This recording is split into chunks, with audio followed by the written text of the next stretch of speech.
Yeah, this is Pimp the Mo coming at you with another movie review. I'm gonna talk about Crime 101. I give this movie a 3 out of 5. This movie was very long, like 2 hours and like 20 minutes or something like that. Too long. They hyped this movie up like it was gonna be the next great crime movie, and it wasn't. Chris Hemsworth character was he was smart, but then he got sloppy. In the movie, he was very smart. He didn't commit any violence when he did the thieving, the jacking. He didn't commit any violence. But then on top of that, he used a car.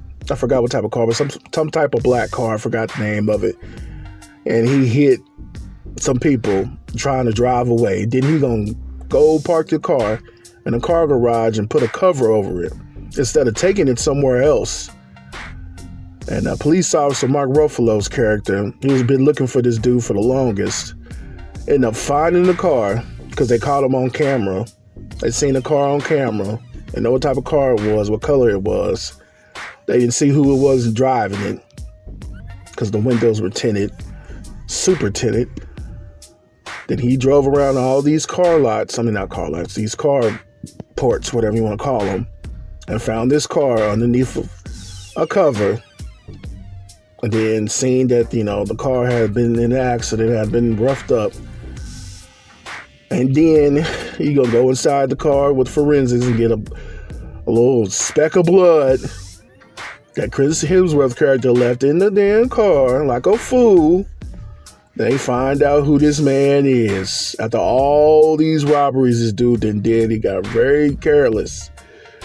Because if he would have put that car up somewhere, took it somewhere, instead of leaving it in the carport with a cover over it, like ain't nobody gonna, like somebody just gonna pass over it. Come on, man. And then Halle Berry's character, they took a detour in the movie with her.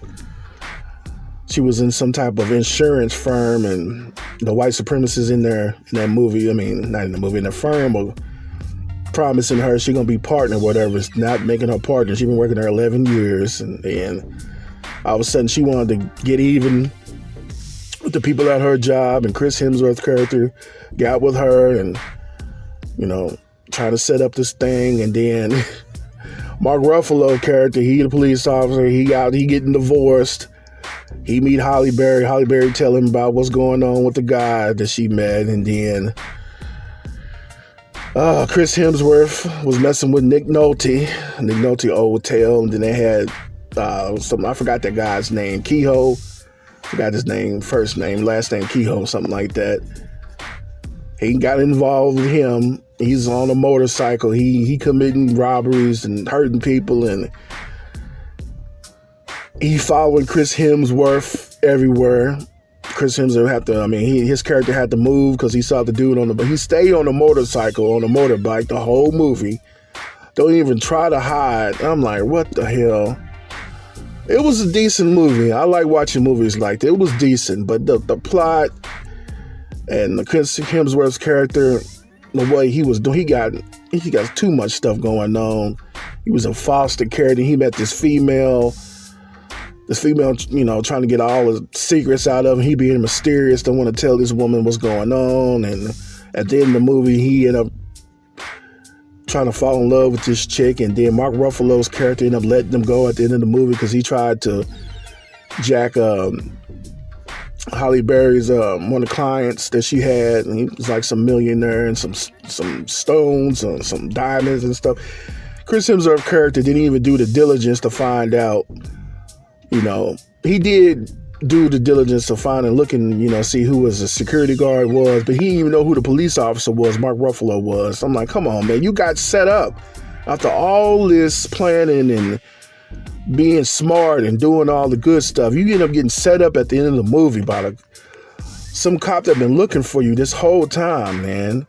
He went to the dude's foster parent house, know the guy's name, and I'm like, dude, you already knew. Chris Hemsworth character already knew because he got on the phone and spoke to Mark Ruffalo on the phone. Didn't say anything. But I'm like, okay, in your mind, you should have thought like, hey, I might be getting set up with this. Let me find out who this police officer was. See, if he would have found out who the police officer was, and then when he ended up picking the guy up at the airport or whatever, then he would have knew what happened, knew who he was and stuff like that. I'm like, if this dude's so dang smart, why did he even do that? That's what took me out the movie, man. They made it seem like his character was smart, on point, got everything down, and he really didn't. But it was too long for me. The movie was like 2 hours and 14 minutes. It could have took a little bit, like 10, 15 minutes out this movie, but it was decent. It's a decent watch, but I hate when you watch a trailer and you see people talk about it, they try to hype it up, and it was kind of lackluster for me. So I'll give it a 3 out of 5. It's been Mo, Pimp Mo, aka the Pimp God. I'm a house.